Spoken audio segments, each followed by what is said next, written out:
Magandang umaga mga bata. Kumusta kayo? Mari po ba tayong magsitayo para sa ating panalangin? Manalangin po tayo. Panginoon, maraming salamat po sa binigay ninyong pagkakataon upang kami ay matuto. Gabayan mo po kaming lahat upang malinang ang aming isipan at maunawaan ng lubos ang mga leksyon na ituturo sa amin. Pagpalain niyo po ang aming mga guro sa matiyagang pagtuturo at pag-aatid sa amin ng mga leksyon sa araw-araw. Maraming salamat po, Panginoon. Ikaw po ang aming sandigan at lakas. Amen. So ngayon, gusto niyo ba ng energizer? Magaling! Panoorin at sundan niyo lang ang video.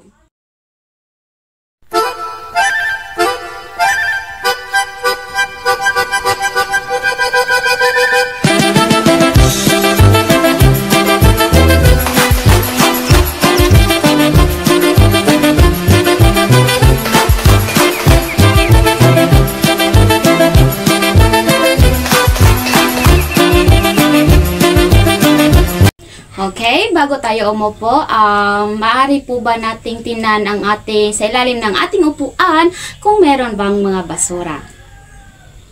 So ngayon, Miss Tandok, sino po ang ating lumiban sa ating klase? Magaling, walang lumiban sa ating klase. So bago tayo humayo sa ating aralin, meron muna tayong alituntunin o classroom rules. Una, makinig sa guro. Pangalawa, iwasang makipag-usap sa katabi. Pangatlo, itaas ang kanang kamay at tumayo kung nais sumagot. Naiintindihan po ba? Magaling! Ngayon, bago tayo pumunta sa ating sunod na aaralin, magbalik-aral muna tayo. Ano ang huling tinalakay natin? Ate Mariel? Magaling! Bigyan ng 3 bagsak sa Ate Mariel. So ngayon, ano-ano ang iba't ibang uri ng poultry animals? Ate Itorma? Magaling! Bigyan ng 3 bagsak sa Ate Itorma. 1, 2, 3. Ngayon, ano ang poultry animals ang kadalasang inaalagaan ng mga tao? Ate Amaba? Magaling! Bigyan ng 3 bagsak sa Ate Amaba. 1, 2, 3. So ngayon, may ipapakita ako sa inyo ng mga larawan. Obserbahan yung mabuti kasi may mga katanungan akong kasunod. Ngayon, narito ang mga katanungan. Ano ang napansin nyo sa mga larawan? Ate Alice? Magaling! Sino pa? Okay, Ate Mariel? Magaling! Bigyan ng 3 bagsak sa Ate Mariel at Ate Alice. So ngayon, sa mga nakita niyong larawan, bakit nagkakaroon ng mga poultry animals ng mga ganitong karamdaman? Ate Gamaw. Magaling! Okay, sino pa? Ate Brucey. Magaling! Bigyan ng 3 bagsak si Ate Brucey at Ate Gamaw. So ngayon, may idea na kayo kung ano ang ating susunod na tatalakayin. So ang susunod na ating tatalakayin ay ang mga karaniwang sakit, sanhi, palatandaan at pamaraan sa pag-iwas at panlunas sa mga sakit ng mga poultry animals. So bago tayo humayo sa ating talakayan, narito muna ang ating mga layunin. Pagkatapos ng aralin, ang mga mag-aaral ay inaasahang pakibasa, natutukoy ang iba't ibang uri ng sakit, sanhi, palatandaan at pamaraan sa pag-iwas sa mga sakit ng poultry animals. Naunawaan ang kalagahan sa pag-aalaga ng mga poultry animals. Nakakagawa ng natural na gamot o medisina sa sakit ng mga poultry animals. Okay, magaling. Maraming salamat. So ngayon, may papakita ako sa inyong video at tingnan nyo mabuti at obserbahan kasi may katanungan ako pagkatapos nyo makita ang video. So this hen is 4 or 5 months old.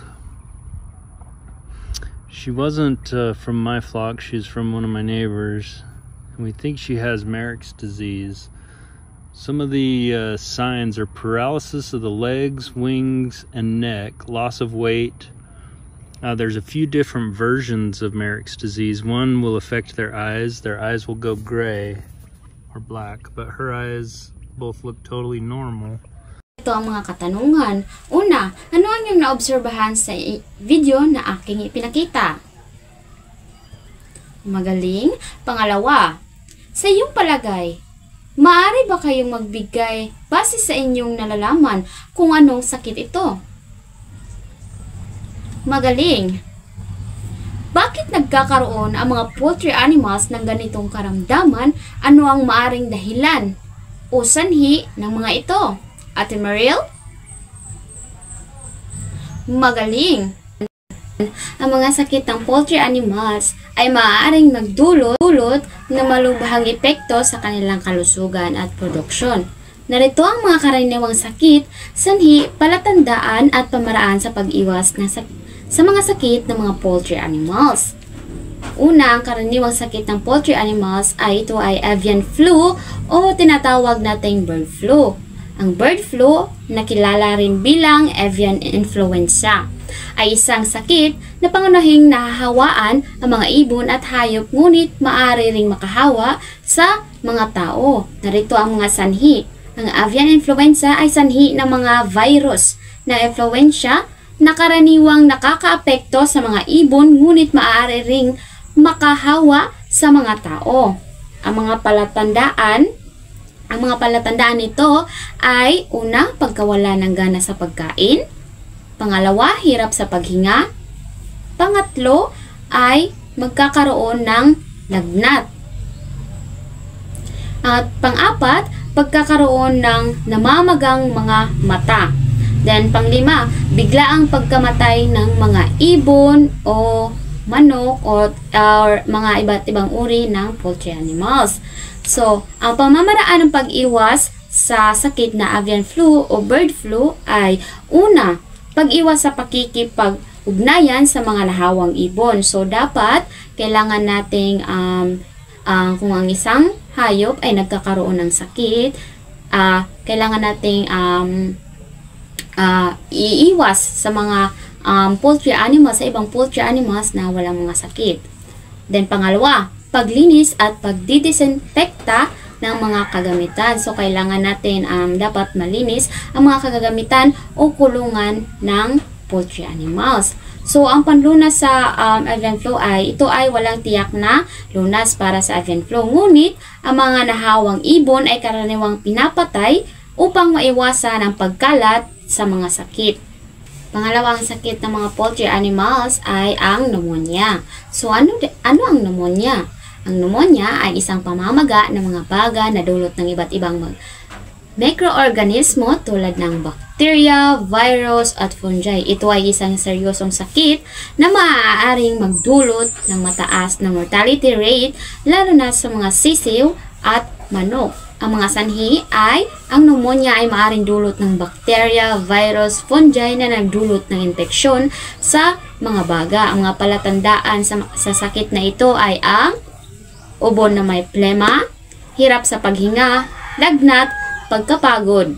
Ang mga pamaraan sa pag-iwas ay mapanatiling malinis ang kapaligiran ng isang poultry animals at magbibigay ng wastong nutrisyon. Pagkatapos ay iwasang ma-stress ang mga ibon or ang iba't ibang klase ng poultry animals or ilayo sila sa mga maiingay na lugar, ganun. Tapos, mga panlunas nito ay pwede ang antibiotics para sa bacterial na pneumonia, then antiviral medication para sa viral na pneumonia.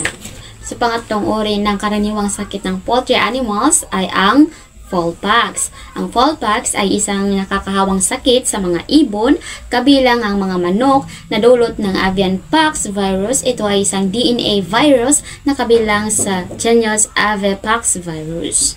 So, ang mga sanhi nito ay ang fowlpox ay isang viral disease na dulot ng pox virus na kumakalat sa pamamagitan ng kagat ng lamok, direktang kontak sa nahawang ibon.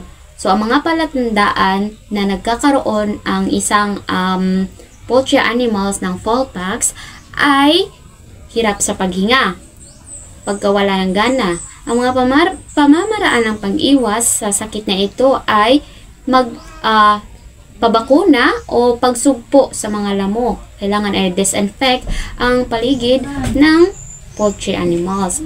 Mga panlunas nito ay walang tiyak na panlunas, ngunit magbigay ng supportive care or antibiotics para sa secondary infection or mag-disinfect sa kulungan ng mga manok upang maiwasan magkaroon ng mga lamok. Dapat naman ay enteritis.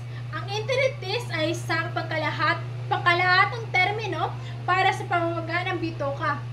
Maraming iba't ibang mga sanhi ng enteritis kabilang mga infeksyon sa bakterya, virus, parasito at mga toxin. Ang mga sintomas ay nag-iiba depende sa sanhi at kalubhaan ng sakit. Ang enteritis ay tinutukoy din bilang gastro at virus ng tiyan. Sanhi. Ang enteritis ay maaaring sanhi ng bakterya, virus o parasitiko na impeksyon na nagdudulot ng pamamaga ng bitoka. Palatandaan. Una, pagtatae. Pangalawa, pagkawala ng timbang. Pangatlo, pagkawala ng gana. Pamamaraan sa pag-iwas. Tamang nutrisyon at malinis na tubig. Pangalawa, pagsunod sa magandang biosecurity practices. Panlunas, antibiotics para sa bacterial infections. Pangalawa, probiotics para sa gut health. Ang lima naman ay polyurosis. Ang polyurosis na kilala rin bisang bacillary white diarrhea ay isang nakakahawang sakit sa mga poultry animals na dulot ng bakterya. Bakterya na siya sa poultry, mostly nag-atake na siya sa mga piso or sisiw or layer poultry, salmonella. Dagan siya og klase na case like maglibang siya og puti, magluya sa pagkaon, manlagas ang iyang mga balahibo. Sanhi. Ang polyurosis ay sanhi ng Salmonella polyurum, isang bakterya na nakakapekti sa mga sisiw at matatandang ibon. Palatandaan. Una, white diarrhea. Pangalawa, pagkawala ng gana. Pangatlo, pagkamatay ng mga sisiw. Pamaraan sa pag-iwas. Pagbabakuna. Pagpapanatili ng malinis na kapaligiran. Panlunas, antibiotics para sa mga nahawaang ibon. Narito ang mga organic na gamot na maaaring gamitin. Una, apple cider vinegar. Maaaring idagdag sa inuming tubig upang makatulong sa pagpapalakas ng immune system. Pangalawa, garlic. Natural na antibiotic na maaaring idagdag sa pagkain o ihalo sa inuming tubig. Ginger.